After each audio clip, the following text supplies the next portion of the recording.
Salut tout le monde, je suis Joe Félix. Bienvenue sur ma chaîne Connaître ce monde. Aujourd'hui, je vais vous parler d'Enoch.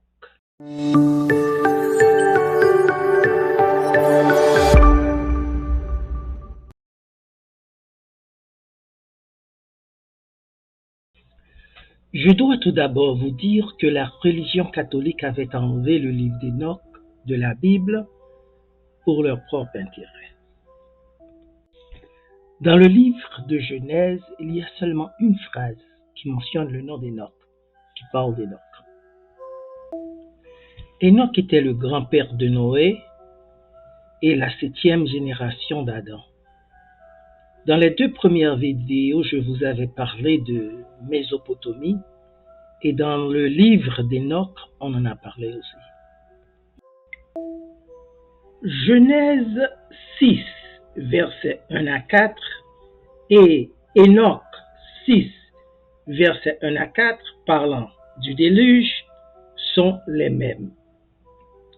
Donc, ce qu'on nous dit là, regardez, c'est que Genèse a préservé et transmis la version originale de l'histoire du déluge mésopotamien.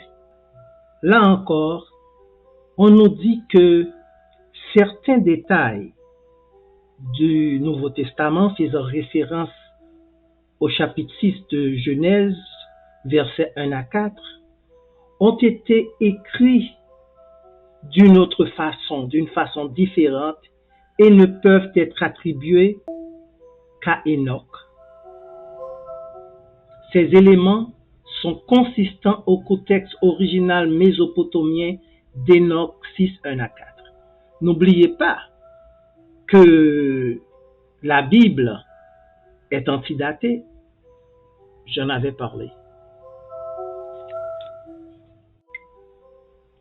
D'après Enoch, Dieu avait envoyé des observateurs pour surveiller la terre. 200 parmi eux ont choisi de s'accoupler aux femmes terriennes. On prétend que la chevelure des femmes les avait attirés. C'est pour cette raison que jusqu'à nos jours, les femmes doivent couvrir leur chevelure lorsqu'elles sont à l'église, dans une synagogue ou dans une mosquée.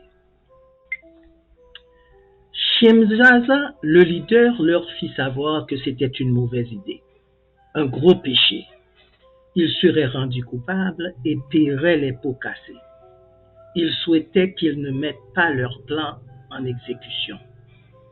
Les 200 descendirent le jour de Jared et jurèrent sur le mont Hermon d'exécuter leur plan. Est-ce que ce sont les anges déchus dont on parle dans la Bible? Les femmes se sont devenues enceintes et ont enfanté des géants, des Néphilim. Ces géants-là mangeaient tout ce que les humains avaient à manger. Ils avaient tout épuisé. Après, ils se tournèrent contre les humains. Ils péchaient contre les oiseaux, les bêtes, les reptiles, les poissons. Enfin, l'un déchirait la peau de l'autre et buvait le sang.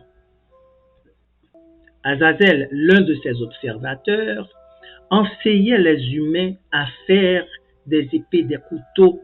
Il leur fit connaître les métaux de la terre et comment s'en servir. Il les apprenait à faire des bracelets et l'usage de l'antimoine. Il leur fit connaître toutes les pierres précieuses de la terre. Shemjaza les a appris l'enchantement et le secret des racines. Barakajal les fit connaître l'astrologie. Kokabel, la constellation des étoiles. Ézéchiel, la connaissance des nuages. Arakiel, les signes de la terre. Shemsiel, les signes du soleil, et Sariel, la course de la lune. Observateurs ou anges qui n'étaient pas déchus, tels que Michael, Uriel, Raphaël et Gabriel, se sont rendus vers Dieu pour porter plainte. Avez-vous vu ce que Azazel a fait? Il a enseigné aux humains nos secrets, et Shemzaza, que vous avez donné autorité sur ses compagnons, Dieu ordonna l'arrestation de ces anges, et plus précisément Azazel qui les a enseigné les secrets du ciel. Il leur dit de le mettre dans un endroit où il n'y a plus personne, dans un trou, et le couvrir avec des pierres pour qu'il ne puisse jamais voir la clarté du jour.